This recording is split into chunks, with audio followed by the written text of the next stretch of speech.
Speaking of riches and wealth, the City of Milwaukee Common Council has just passed legislation that's going to levy some hefty fines on those individuals who are participating in street takeovers. Crowds and cars have taken over streets and intersections across Milwaukee in 2025. Milwaukee police responded to more than 200 different street takeovers. Now, Milwaukee Common Council members have passed new fines for spectators and participants in street takeovers. That's some pretty severe enforcement if you are going to fine the spectators. Because I could be minding my business, walking around downtown at midnight, just doing my thing, just, going for a midnight stroll under the moonlight. And I see a spectacle of many vehicles, many loud revving V8 engines doing donuts in intersections, and it catches my attention. I say, oh my, what's this? And I walk over closer to the noise, to the spectacle, you see, just because I'm curious. And I'm standing there looking in complete and total disbelief of all of the cars doing the donuts and the smoking of the tires and the people hanging out of the windows of the vehicles, because that would stop anybody in their tracks if I'm walking downtown, minding my own business, you see, just going for a midnight walk in the moonlight. And if Milwaukee's Finest happens to show up, remember, I'm just minding my own business. I'm just walking down the street, and I happen to see many vehicles with large engines, with large displacements and very loud exhaust pipes doing circles in an intersection in downtown Milwaukee. I just want to see what all the commotion is about. What is all of this hullabaloo? By me being a spectator, I now can receive a fine. The legislation states spectators can receive a $500 to $1,000 fine. Operators or organizers can receive a $400 to $1,000 fine. So being a spectator has a higher penalty than being an operator or an organizer. And passengers of vehicles can receive anywhere from a $300 to $1,000 fine. Plus, the municipal court can make someone do community service related to traffic safety, the legislation states. Repeat offenders can also be fined $1,000 for getting caught more than once in the same calendar year. Alderman Scott Spiker and Common Council President Jose Perez say fines are not enough. Enforcement must be made.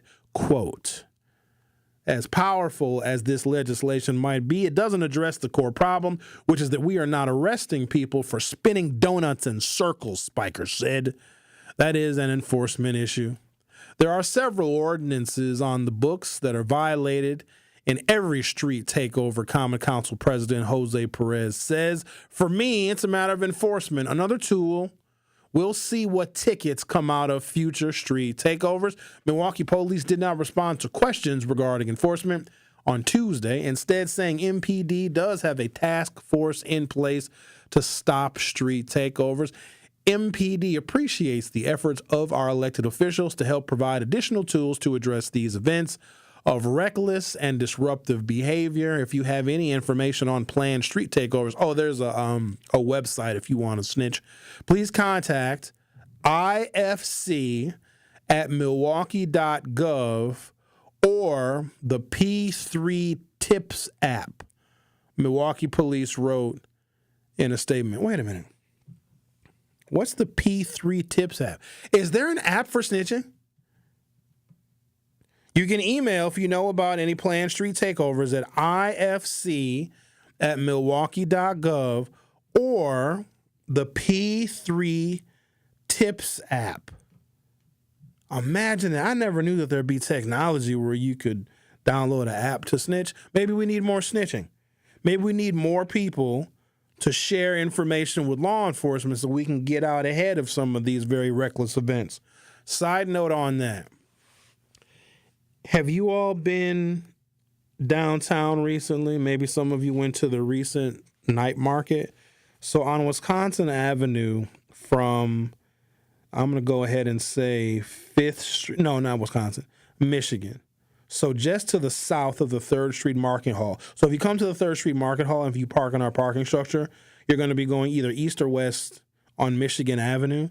But if you are heading east on Michigan Avenue, meaning if you're getting off of the highway to go to the 3rd Street Market Hall, you see a tremendous amount of construction on Michigan Avenue between, let's say, 5th Street and 2nd Street, right near the entrance of the parking structure for the 3rd Street Market Hall. And I'm familiar with that because that's the route that I take every morning to park my vehicle.